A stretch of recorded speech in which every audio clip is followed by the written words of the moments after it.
Hello friends, हम आज BSc second semester, BSc first year के सेकेंड सेमेस्टर सभी प्रकार की कंपटीशन एग्जाम लाइक पशु परिचर, SSC, any type of defence exam, NEET and all other types of competition exams से संबंधित very very important topic start करने जा रहे हैं और उस टॉपिक का नाम है जेनेटिक्स।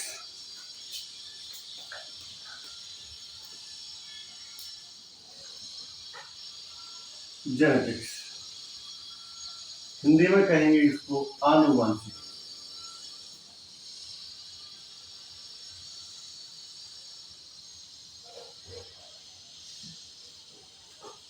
जेनेटिक्स और आनुवंशिक। जेनेटिक्स वर्ड अपने आप में बहुत इम्पोर्टेंट है। जैसे ही जेनेटिक्स का नाम हम सुनते हैं वैसे ही हमारे दिमाग में ये चलने लगता है कि कैसे एक गुण दूसरे जीव में जाते हैं या दूसरी पीढ़ी में जाते हैं, कैसे ये गुण और कितने गुण कितने परसेंट जाते हैं। ऐसा नहीं है कि भाई 100% गुण ही एक जनरेशन से अगली जनरेशन में या एक पीढ़ी से दूसरी पीढ़ी में जाते हैं। सभी गुण नहीं जाते हैं, ये भी आपने देखा होगा। और जो सबसे इम्पोर्टेंट बात जो है वो ये है कि विभिन्नताएं कैसे चलती हैं।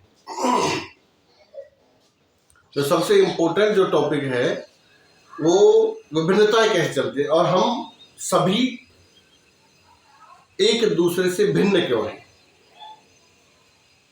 द पैटर्न ऑफ इनहेरिटेंस, वंशागति का लक्षण या वंशागति का जो पैटर्न है वो क्या है, कैसे चलता है। तो इन विभिन्न प्रकार के जो क्वेश्चंस हैं, ये जो आइडियाज हमारे दिमाग में आते हैं, जो मेंडल के दिमाग में आए थे, उन सब का जो आंसर है वो हमको जेनेटिक्स में मिलता है। तो देखो, सबसे पहली बात तो ये है कि जेनेटिक्स वर्ड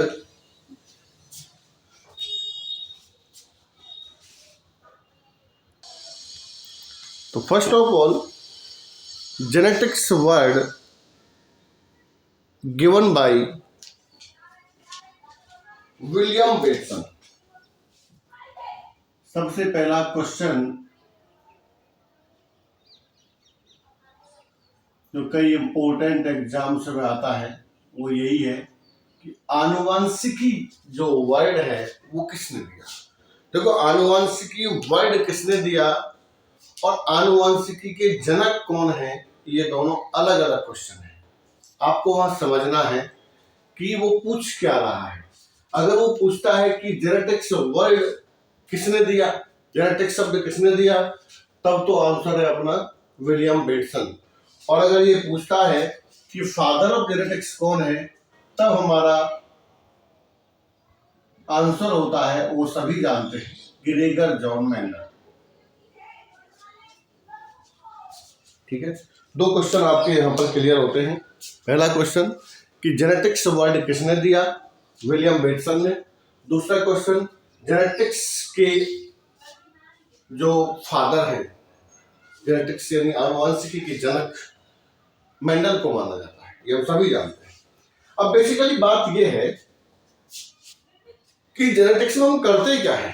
देखो, मेंडलिज्म की अगर हम बात करें, इनकी मेंडल की अगर हम बात करें, तो मेंडल बहुत पुराने टाइम पर अपने काम कर गए, मतलब अपने एक्सपेरिमेंट कर गए, अपने कार्य कर गए। तब उनके काम को किसी ने नहीं देखा। लेकिन आज चाहे हम पैटर्न देखें एनिमल्स में, चाहे हम पैटर्न देखें प्लांट्स में, जंतुओं में, चाहे पादपों में, किन्हीं के अंदर भी आप आनुवंशिक गुणों का जो इनहेरिटेंस है या जो वंशागति है उसको जब देखते हैं तो आप सबसे पहले इनको याद करते हो। मेंडल को, क्योंकि फिलहाल में जो भी काम कर रहे हैं अगर वो जेनेटिक्स से संबंधित है तो हम इनके तीनों प्रिंसिपल को अवश्य लिखते हैं। हालांकि अब उनसे विचलन भी हमने बहुत सा पढ़ लिया है, उस विचलन की भी यानी जो डेविएशंस हैं मेंडल के आनुवंशिकी के प्रयोग से जो विचलन है उनको भी हम ढंग से पढ़ेंगे, उनको भी देखेंगे और उनसे भी कई बार क्वेश्चन आते हैं, वो सब हम एक एक करके पढ़ते जाएंगे। अब बात यह है कि आखिर आनुवंशिकी में यानी कि जो जेनेटिक्स है उसमें हम करते क्या है, क्या पढ़ते हैं। तो इसमें देखो मैं आपको बताता हूं, दो चीजें हम पढ़ते हैं। तो बेसिकली एक तो हम पढ़ते हैं आनुवंशिक गुणों की वंशागति, एक तो हम पढ़ते हैं आनुवंशिक गुणों की वंशागति।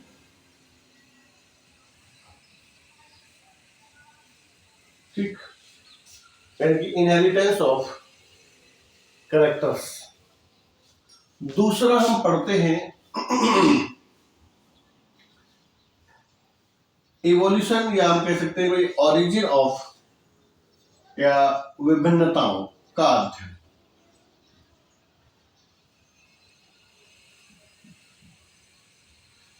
स्टडी ऑफ वेरिएशंस, विभिन्नताओं का अध्ययन, एक हम ये पढ़ते हैं। दो चीजों का अध्ययन हम इसके अंदर करते हैं कि कैसे एक पीढ़ी से दूसरी पीढ़ी में कैरेक्टर्स गमन करते हैं और कैसे जो विभिन्नता है वो उत्पन्न होती है या विभिन्नताएं भी एक पीढ़ी से दूसरी पीढ़ी में चलती है। दो चीजों का अध्ययन करें। अब क्वेश्चन ये आता है कि आनुवंशिक गुण कौन से हैं, कौन से हैं आनुवंशिक गुण, हम किन को आनुवंशिक गुण माने।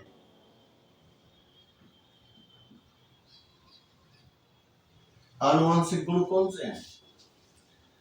क्या हमारा बोलना, चलना, बैठना, बालों का स्टाइल, त्वचा का कलर, क्या ये सब आनुवंशिक गुण है? या फिर हमारा नेचर, या कोई और भी दुनिया भर के कैरेक्टर्स होते हैं। एक जैसे हम मानव की बात करें या फिर हर एनिमल्स के अंदर अपने कैरेक्टर्स होते हैं, ऐसे ही हर प्लांट्स में अपने कैरेक्टर्स होते हैं। तो प्लांट्स के अंदर जो भी कैरेक्टर आपको दिखाई देते हैं वो सभी कैरेक्टर्स आनुवंशिक होते हैं या नहीं होते हैं, इसका पता हमें यहां पर लगेगा। देखो, ये है एक क्रोमोसोम,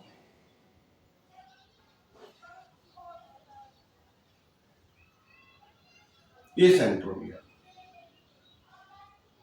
ये क्रोमोसोम। हम क्रोमोसोम का स्टडी भी हम पढ़ेंगे बाद में, तब बताएंगे भाई क्रोमोसोम क्या होता है, कैसे बनता है। तो ये क्रोमोसोम है।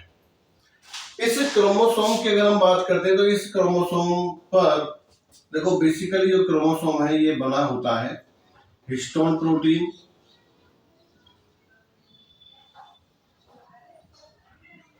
प्लस डबल स्ट्रैंडेड डीएनए, इन चीजों से मिलकर ये बना होता है बराबर क्रोमेटिन।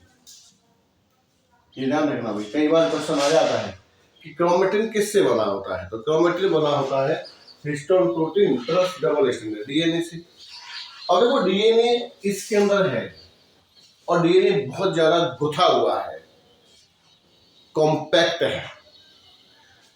उस कॉम्पैक्ट डीएनए में यानी कि मैं कहूं कि भाई क्रोमोसोम पर कुछ इस तरह से बिंदीनुमा संरचनाएं पाई जाती हैं।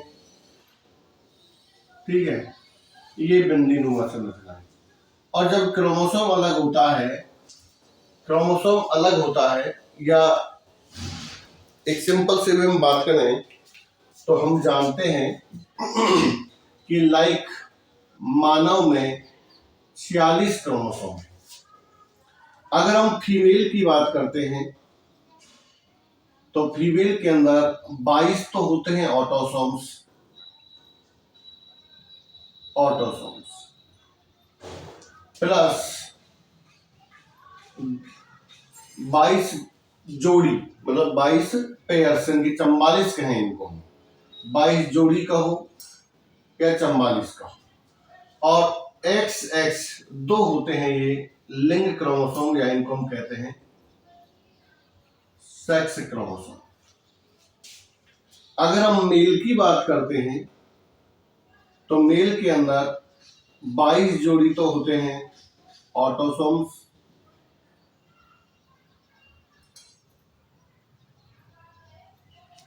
और 2 X और Y, ये 2 होते हैं सेक्स क्रोमोसोम।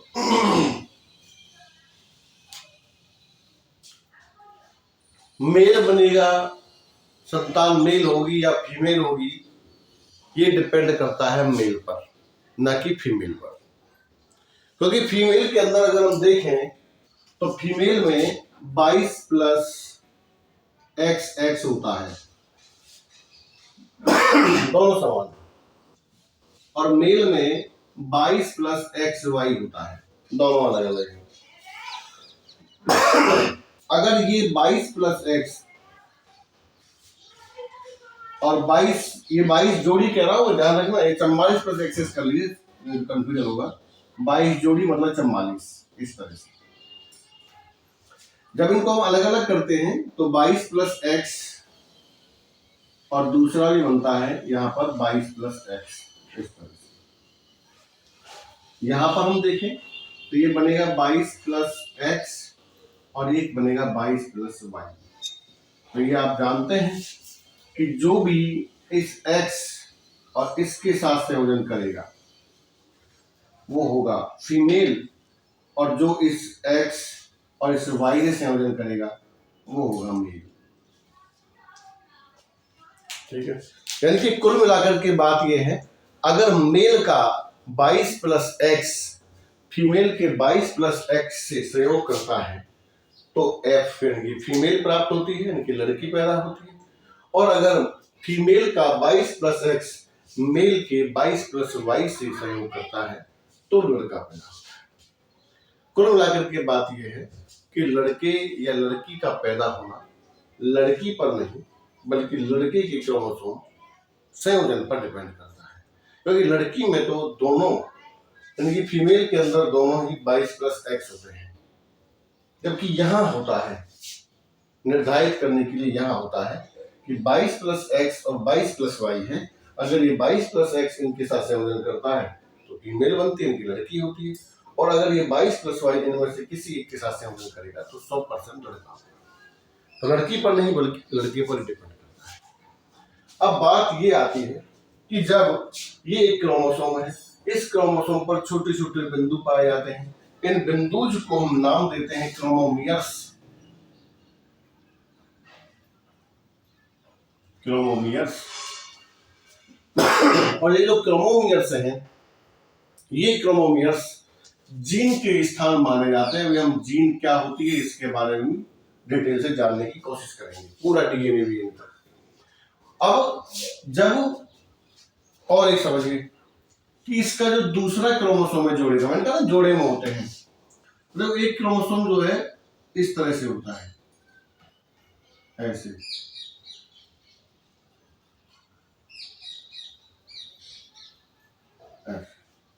ठीक है, ये जोड़े का क्रोमोसोम है, यानी कि एक क्रोमोसोम है जिसमें 2 क्रोमेटिड होते हैं। अभी हम आगे जानेंगे क्रोमेटिड क्या होता है, सब क्या होते हैं। ठीक है, ये समझिए कि ये समझो कि ये जोड़े के क्रोमोसोम है, यहाँ पर क्रोमेटिड छोड़ दिए, यहाँ पर जोड़े के क्रोमोसोम है 2। जब इस तरह से ये युग्मक बनते हैं 22 प्लस X 22 प्लस X, युग्मक बनते समय हमेशा जो 2n होता है उसका n हो जाता है, यानी कि हमेशा आधा रह जाता है। आधा किस वजह से रहता है? क्योंकि इनमें अर्धसूत्री विभाजन की क्रिया पाई जाती है। तो जब यहाँ पर ये कंडीशन है 2n की, जब ये अलग अलग होंगे तो एक चला जाएगा अपने युग्मक में, एक चला जाएगा दूसरे युग्मक में, इस प्रकार से ये संख्या रह जाती है 22 प्लस X 22 प्लस X, यहाँ पर तो 44 XY थे, अब जब युग्मक बने तो बने 22 + x और 22 + y। अब बात यह है कि आखिर आनुवंशिक गुण है क्या और कहाँ होते हैं। तो कुल मिलाकर के बात यह है कि जब अंड कोशिका और स्पर्म कोशिका, यानी कि हम कहें पादपों में अंड कोशिका और परागकण कोशिका, जंतु में कहें तो स्पर्म कोशिका और अंड कोशिका, जब इन दोनों का संयोजन होता है तो इनमें एक चीज सबसे इंपॉर्टेंट होती है और वो होता है केंद्रक। दोनों युग्मकों का जो केंद्रक है वो एन है, हैप्लॉइड है, और जो बनने वाला जो युग्मक है दोनों के संयोजन से वो बनेगा 2n। यानी कुल मिलाकर के मैंने बताया था अभी कि आधे क्रोमोसोम या एक आधा न्यूक्लियस आता है फीमेल से और आधे क्रोमोसोम या हम कहें भाई एन आता है मेल से। जब ये दोनों एन मिल जाते हैं तब जाकर के एक जाइगोट युग्मनज, इसको हम कहते हैं 2n का निर्माण होता है। ठीक है, यहाँ पर 2n का निर्माण होता है। अब कुल मिलाकर के बात यह है कि जो मटेरियल हमको मिलता है अपने पेरेंट्स से वो है क्रोमोसोम। क्या है? क्रोमोसोम।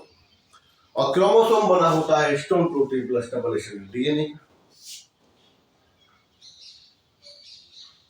जब ये क्रोमोसोम आधा आधा होकर के हमारे अंदर आया, या हम कह रहे हैं भाई जाइगोट का निर्माण जब हुआ, तो उस समय जो क्रोमोसोम पर जो उपस्थित जीन्स थे या इसमें उपस्थित जो डीएनए था वो आया। तो वो जो जीन इससे मतलब अपने पेरेंट्स से हमको आए हैं, उन्हीं जीन के द्वारा एक लक्षण का निर्माण होता है। एक आपने सुनी होगी एक संकल्पना जिसका नाम था 1 gene 1 enzyme, 1 gene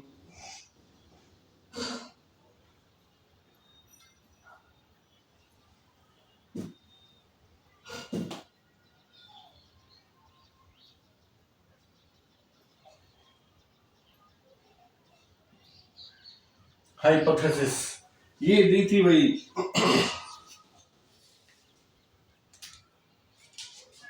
Beadle and टीटम ने। ये आपको ध्यान रखनी है, कई बार एग्जाम में पूछा जाता है कि एक जीन एक एंजाइम संकल्पना किसने दी, तो इसको दिया था बीडल व टीटम ने। इसका मतलब है कि एक जीन से एक एंजाइम का निर्माण होता है। तो मैंने बताया कि जब क्रोमोसोम आ रहे हैं इसका मतलब डीएनए आ रहा है, डीएनए आ रहा है इसका मतलब कि इसके अंदर उपस्थित जो जीन्स है वो आ रहे हैं। तो जो जीन जिस प्रकार के कॉम्बिनेशन में आता है वो उसी प्रकार के लक्षण बनाता है। तो इसलिए हम कहते हैं कि जो लक्षण हमको अपने पेरेंट्स से आ रहे हैं वो लक्षण आनुवंशिक गुण होते हैं। या हम ये कह सकते हैं कि जो गुण क्रोमोसोम पर उपस्थित जीन्स के द्वारा गवर्न होते हैं, नियंत्रित होते हैं, उन्हें हम आनुवंशिक गुण कहते हैं। ये आनुवंशिक गुण एक पीढ़ी से दूसरी पीढ़ी में चलते हैं वाया किसके? निषेचन से, युग्मकों के निर्माण से। वही लक्षण एक पीढ़ी से दूसरी पीढ़ी में जाएंगे, दूसरी पीढ़ी से तीसरी पीढ़ी में जाएंगे, इस तरह से एक पीढ़ी से दूसरी पीढ़ी चलते ही जा रहे हैं। कुल मिलाकर के लक्षण वही है। अब एक बात दिमाग में आती है कि जब लक्षण इस तरह से चलते जा रहे हैं, एक पीढ़ी से दूसरी पीढ़ी में जा रहे हैं, तो फिर हम सब एक समान क्यों नहीं है? हम सब अलग अलग क्यों हैं? हम सब एक समान क्यों नहीं है? हम सब अलग अलग क्यों हैं? तो हम जो सब अलग अलग है ना, उनको हम कहते हैं विभिन्नताएं, वेरिएशंस। तो स्टडी ऑफ वेरिएशंस भी जेनेटिक्स में किया जाता है। आनुवंशिक गुणों की वंशागति और विभिन्नताओं का अध्ययन, ये दोनों काम जेनेटिक्स में किए जाते हैं। अब बात आती है विभिन्नता की। विभिन्नता क्या है?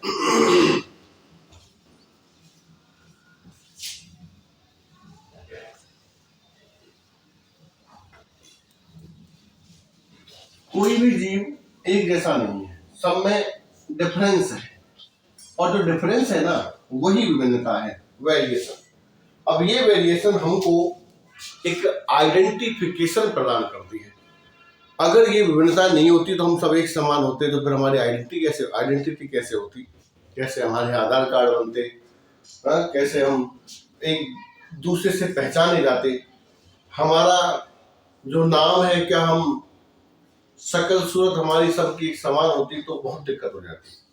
इसलिए परमात्मा ने बहुत अच्छा कर दिया कि सबको अलग अलग बना दिया, चाहे भले ही एक साथ पैदा होने वाले दो बच्चे ही क्यों ना हो, वो भी थोड़ा बहुत तो डिफरेंट होते ही है।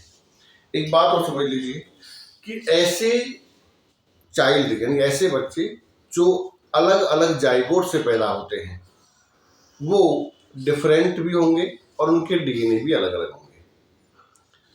ऐसे बच्चे जो एक ही जाइगोट से पैदा होते हैं वो समान ही होंगे, लगभग उनका डीएनए बिल्कुल जस्ट एकदम समान होगा। अगर उनमें कोई विभिन्नता होगी तो एनवायरनमेंट से होगी। अब हम यहाँ पर देखते हैं कि विभिन्नता क्या है। विभिन्नताओं को हम अंग्रेजी में कहते हैं वेरिएशंस। वेरिएशंस बहुत जरूरी है, विभिन्नताएं बहुत जरूरी है। अगर आप वेरिएशंस नहीं लाएंगे लाइफ में तो फिर लाइफ एक नीरस उदासी हो जाती है। अगर मैं भी आपको एक ही तरह से पढ़ाऊं, उसमें थोड़ा बहुत विभिन्नता नहीं लाऊं पढ़ाने में, तो फिर आपको मजा नहीं आएगा। तो ये जो वेरिएशंस हैं या विभिन्नताएं हैं, ये विभिन्नताएं कैसे पैदा होती हैं ये आप थोड़ा ध्यान से देखिए। एक चीज मैं आपको बता देता हूं कि मेंडल के नियम हमेशा और हमेशा लैंगिक जनन के लिए ही हैं, ये ध्यान रखना होगा।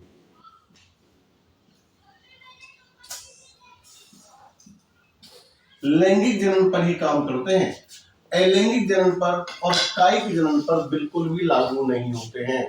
क्योंकि अलैंगिक जनन में आप पढ़ चुके हैं या पढ़ेंगे कि अलैंगिक जनन जो है वो हमेशा बीजाणुओं द्वारा होता है। किनके द्वारा होता है? बीजाणुओं द्वारा। और जो कायिक जनन है ये जड़, तना, पत्ती, पुष्प, कलिका किसी भी चीज से हो सकता है। तो देखो जब बीजाणु है ना, तो ये बीजाणु जब बनते हैं जब या फिर जड़, तना, पत्ती का निर्माण होता है, इन कोशिकाओं में कभी भी मियोसिस यानी कि अर्धसूत्री विभाजन की क्रिया नहीं होती है। इन कोशिकाओं में या इन चीजों में या इन तत्वों में हमेशा माइटोसिस समसूत्री विभाजन होता है। तो इसलिए ये 2n ही रहती है, ये कभी भी n नहीं होती। तो जब n नहीं होंगी ना तो फिर युग्मक नहीं बढ़ेंगी, इनसे डायरेक्ट ही पौधा बनेगा। और जब इनसे डायरेक्ट पौधा बनता है तो उस क्रिया को हम कहते हैं क्लोनिंग।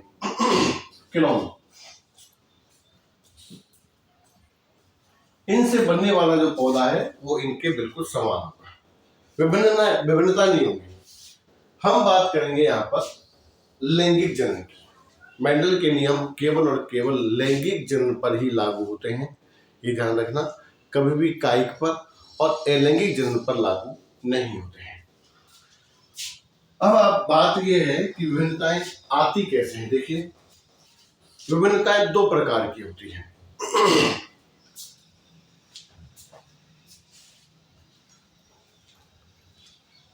ज्यादा लंबा वीडियो हो रहा है, विभिन्नताओं के लिए हम नेक्स्ट वीडियो में चर्चा करेंगे।